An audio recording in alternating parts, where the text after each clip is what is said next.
can a single graph explain how paintings changed over the centuries, from the Mona Lisa to the Scream to modern art? And what is this dip? And why does the graph converge here? Well, first of all, what is this graph made of? There are millions of paintings out there, and although I wish I could use all of them, that of course wasn't feasible. Initially, I tried selecting paintings from various museums. Some of them, like the Met Museum, have put their entire painting collections online, with thousands of high-quality images that can be easily downloaded through an API. The problem is, not all museums offer this option, so I would end up missing many famous paintings and my sample would be biased, limited to just a small number of museums. The Louvre, for example, wouldn't be included. I guess I could have just borrowed some of their paintings, and honestly, that might have been easier to do than what I ended up doing. So the goal is to include as many well-known paintings as possible, from 1500 to 2000. The solution: just pick the most famous painting from each year. But famous is subjective, right? Well, yes, but let's say I want to find the most famous painting of 1889. One way to do that is by seeing which painting is most likely to complete this sentence. And that's exactly the kind of thing large language models like ChatGPT or Gemini are trained to do. So I got my list. It's not perfect, but it's good enough, which seems to be the motto of this channel. But then I had another problem. I needed the actual images of the paintings. So I wrote a script that runs a Google image search for each painting and saves the first result. So now I have all the paintings I want, one for each year, and it's time to analyze them.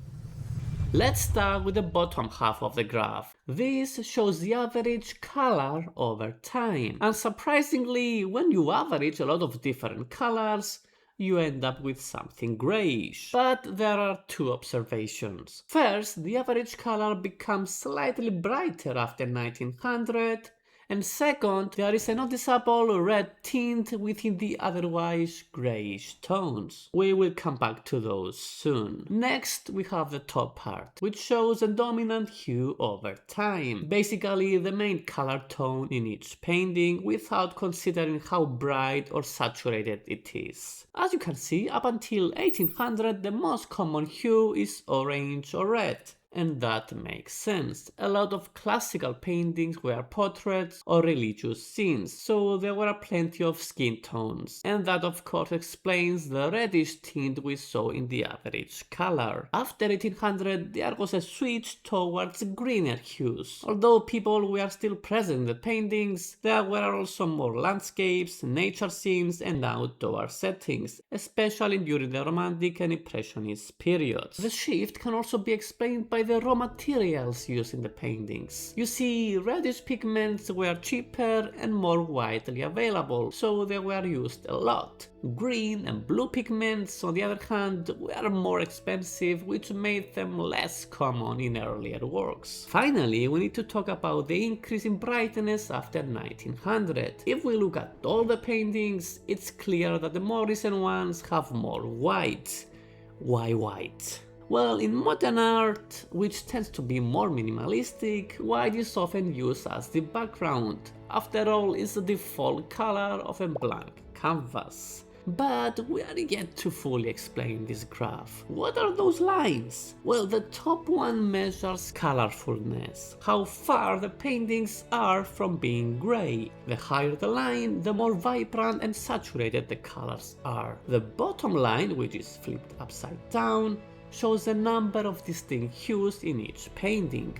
It counts how many colors make up at least 10% of the image. So, after 1900 we see fewer dominant colors, but they are more vibrant, which again can be explained by the rise of minimalism and modern art movements. The exception is a period from 1970 to 1974, where saturation dropped very low, as the paintings were mostly black and white. And finally, this spike, corresponding to the years 1735 to 1739, is because this particular group of paintings used many different colors. Of course, the graph would look different if I had chosen different paintings, but the overall conclusions about how paintings evolve over time would still be the same. I wanted to create a graph like this, even though I had no idea what it would look like, what metrics I should use, or if it would make any sense at all. But in the end, I'm actually really happy with how it turned out. This is what data analysis is. You start with a question and you let the data paint the picture.